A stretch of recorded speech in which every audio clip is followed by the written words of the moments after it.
On this unscripted episode of Locked On Sun Devils, you're going to get my raw reaction to the game that just unfolded. Let's go ahead and get into it. You are Locked On Sun Devils, your daily podcast on the Arizona State Sun Devils, part of the Locked On Podcast Network, your team every day.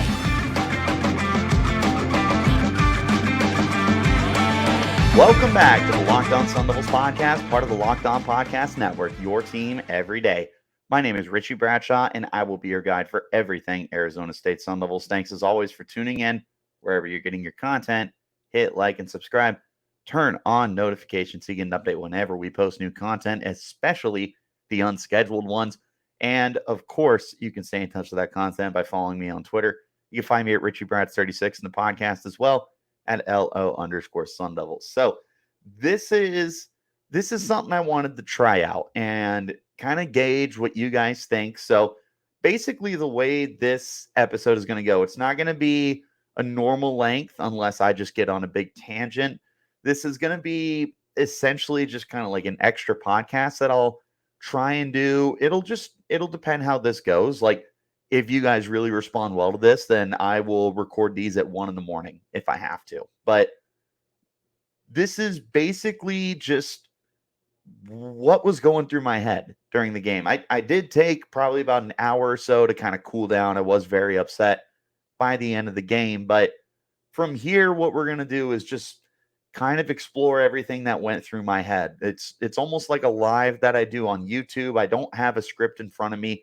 Normally, I have laid out the bullet points I'm going to talk about. That's not the case for this episode. You guys can see on YouTube that this is just unscripted. That there's nothing for me to read to keep me on track of what I need to talk about. We're gonna talk about this game. This is a really frustrating game. Like that, at the end of the day, you just are gonna look back at this game and you're going to see so many different chances and opportunities that the Sun Devils had to win. And that's the part that's so upsetting. I look at this game and like I just feel like there were just huge plays that the Sun Devils were not able to make. The biggest one that comes to mind is that fourth down that came in the fourth quarter. And Sam Jackson fumbles the snap for Cal. He should have been sacked like 2 different times. Throws this thing up on a prayer into the end zone. Not a great throw. Ed Woods hugs the receiver, and it's a pass interference penalty that gives them the first down. They're able to continue moving, and eventually they get to a 4th and 1 at the 1 yard line, and they just get it in. It was I want to say it was like a 9-minute drive. It was absolutely insane. They just could not be stopped. It was not 9 minutes. That can't be right. There's no way that was only 6 minutes and 28 seconds. Okay, maybe it was only 6 minutes and 28 seconds. It was a long drive. That's what I know for sure. 18 plays, 74 yards.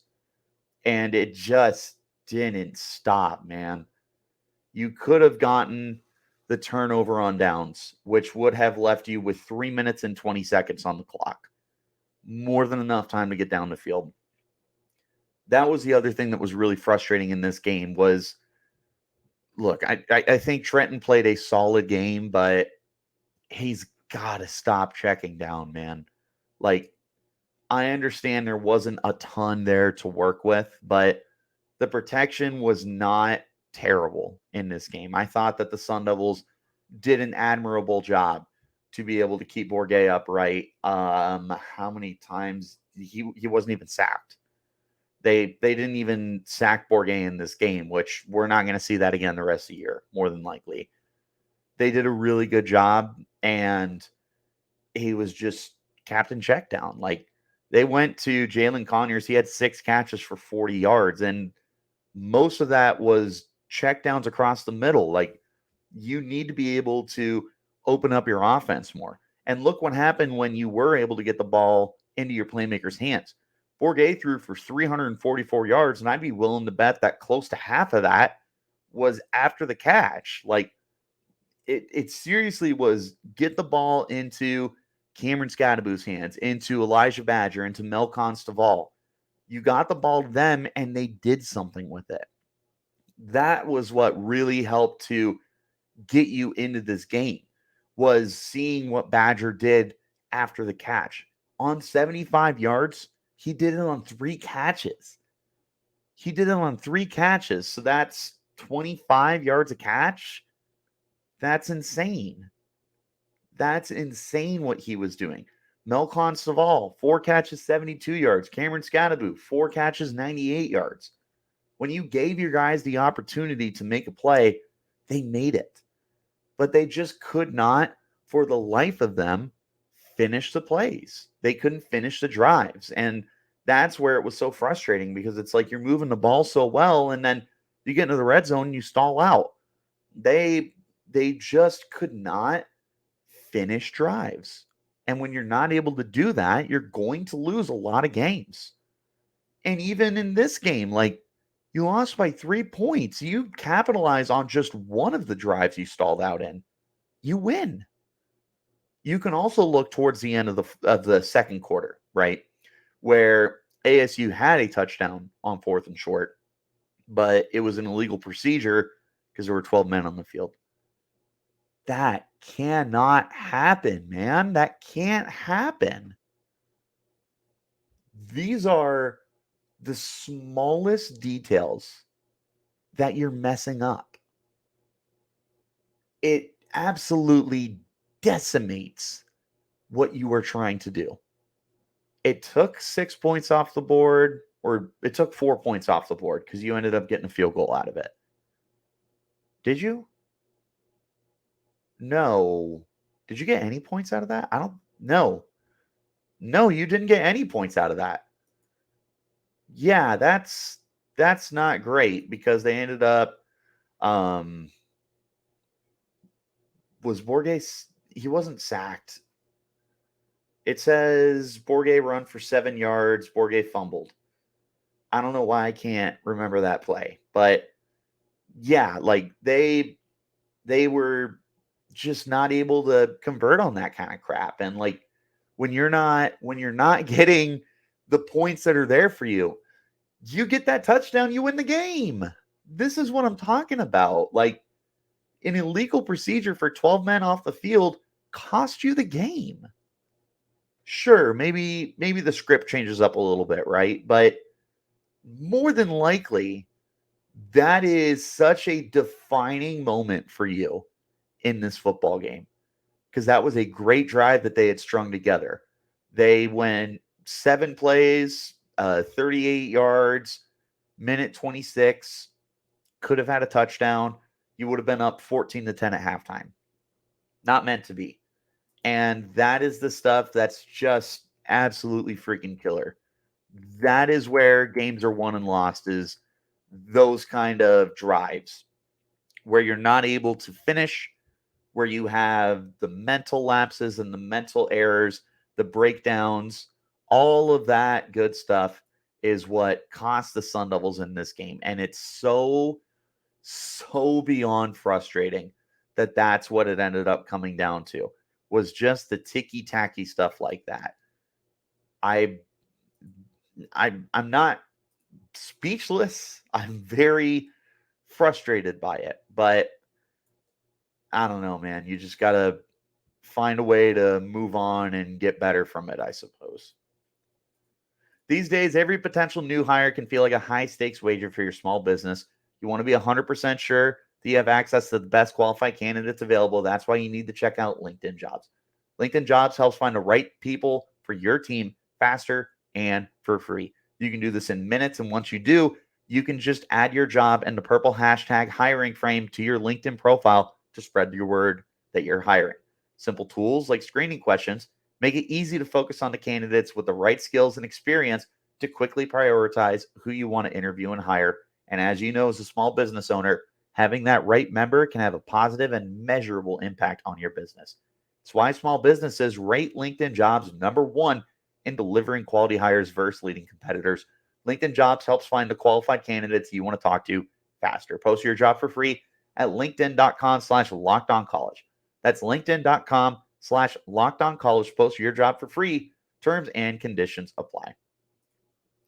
And of course, you need to get ready for the NFL season as well, because it's the best time to be making your wagers. And you should be going to FanDuel for that. Right now, new customers can bet $5 and get up to $200 back in bonus bets guaranteed. Plus, all members who bet $5 will get $100 off their NFL Sunday ticket package from YouTube and YouTube TV. Now's the best time to join FanDuel. The app is easy to use, and you can bet on everything from spreads to player props and more. Visit FanDuel.com/lockedon and kick off the NFL season with an offer you won't want to miss. FanDuel, official partner of the NFL. All right, let's go ahead and get back into this conversation. So, let's move to the defensive side of the football, because there was a lot of would-be's, in my opinion. I don't recall too many plays where you should have definitively had a turnover. There were a couple errant passes by Sam Jackson. He, by all accounts, did not have a great game. He was 12 of 29 for just 130 yards. He had a really good touchdown pass to Jeremiah Hunter, who apparently is one of the best kept secrets in the Pac-12, because he absolutely balled out in ways that not a single other person was able to do for them in the passing game. Obviously, Jaden Knott, who, if you didn't know who Jaden Knott was going into this game, that's on you. Dude's a beast. You didn't have to listen to this podcast to know how good Jaden Knott was. But after that game, you certainly do. Because Jaden Knott carried the ball 29 times for $165 and a touchdown. Isaiah Ifanse, I think is how they said it on the broadcast. If I butchered that, Isaiah, I apologize. I don't know why you're listening to this podcast, but I do apologize. They did a lot of good things right, man. And in the ground game, ASU just got gashed. And this was always a really good running attack that Cal had. You take away the sack yardage that Sam Jackson had, they are over 200 yards rushing. They are well over 5 yards a carry. That last drive where they had the ball for 6 minutes and just went down the field, I mean, it was carry, just right up the middle too. Like, just halfback dives, and Jaden was getting 4 yards, 5 yards, 7 yards on every carry. That's what's going to kill you. The other thing that was really frustrating on the defensive side of the ball was just the inability to get off the field. Like, Cal was doing everything they could to shoot themselves in the foot in this game. They did everything in their power to do it. They had 7 penalties for 51 yards. They were really bad penalties too. They were consistently placing themselves behind the chains. They took bad sacks. They were 12 of 29 passing. That is 40%, something like that. You can't not capitalize on that. Do you know what a good football team is doing? If Cal has a performance like this, they're blowing them out. This is a 35-10 football game. And I understand that ASU isn't there yet. Totally get it. But it doesn't mean it's any less frustrating that you can't get to that point. That's where I'm at right now. It's right there. It's right there. And it's just out of reach. There was all sorts of frustrating situations. You look at the third down efficiency for Cal, they were only 7 of 18, 2 of 3 on fourth down. Like, it's not overly crazy. I understand that. But you watch the game and you understand that when they did get those conversions, it was just backbreaking. Meanwhile, the Sun Devils couldn't do anything. They were 3 of 15 on third down. 3 of 15 on third down. 2 of 5 on fourth down. They were hyper aggressive, which leads me to maybe the most frustrating aspect about the Sun Devils, and it's the punting. Oh my God. I don't know. I'm sorry. I'm sorry if you're listening to this, Carlson family. Josh Carlson might be the worst punter I've ever seen. It is so unbelievably bad. 30-yard punts. You're not even getting it to the other side of the field. You're not putting them in their own territory. You are keeping them in Arizona State territory. How is this happening?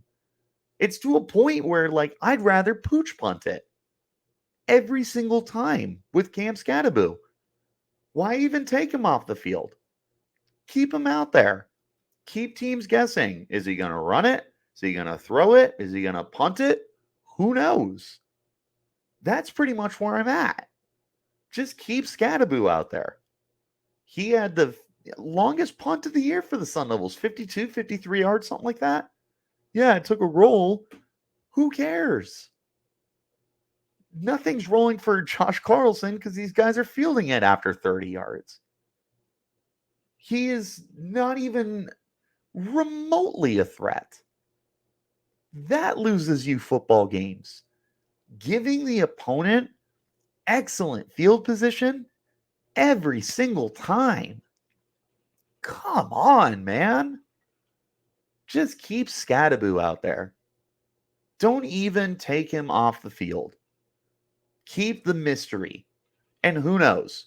Maybe there's times where teams know a punt is coming, right? And they keep that guy deep to return it. Maybe sometimes you catch him off guard because now there's only 10 men because one of the guys is deep. I don't know. But that sounds like such a better alternative. Night and day difference than bringing on Josh Carlson. And it's a bummer because I actually was really, really excited for the special teams unit this year. Josh Carlson was a quality punter at New Mexico. Not even close to being the case. He might be, even with the quarterback play, man, he might be the biggest liability on this team. I truly believe that. He is probably the biggest liability on this team right now. Because when you are just consistently giving the opponent good field position, no matter how good the defense is playing, if the offense is stalling out and then you're just giving them good field position, you're going to lose every single time. 9 out of 10 times, 99 out of 100 times. You continue to give the opponent good field position, you're going to pay for it. That's where the Sun Devils are at. That's why this is so frustrating. There's a lot of things that didn't go right. Getting off the field on 3rd and longs. Stalling out on offense and not being able to do anything in the red zone. The punting. There's a lot to be frustrated about. I've got a lot of thoughts to actually script and break down and have more intelligent conversations and just having emotions with it. But yeah, this is kind of an experiment. Let me know what you guys think. I really want to know if this is something you guys want to see more of. It's a very different podcast because this is a lot closer to when I'm doing YouTube lives, which I would like to try and get into those a little bit more as well. But let me know what you guys think. If you guys don't like this, then I don't have to do it. If you do like this, then I will go out of my way to do it. Also, basketball season's around the corner. We're going to start previewing that as well. I am potentially going to be looking at it this upcoming week, but basketball content is definitely coming pretty soon. This is also another good option for the basketball games too, because we'll have those more consistently. But again, let me know what you guys think. If you guys really like this, we'll keep it up. But I appreciate you all for tuning in. I appreciate you guys for all the support that you give me. It's an absolute blast. I'm beyond thankful for all of you guys. It's a long season. It's not an easy season. We'll get through it. So stay the course. Stick around. We need you guys more than ever. I'll see you guys on Monday for a better breakdown. Till then, you keep it locked right here on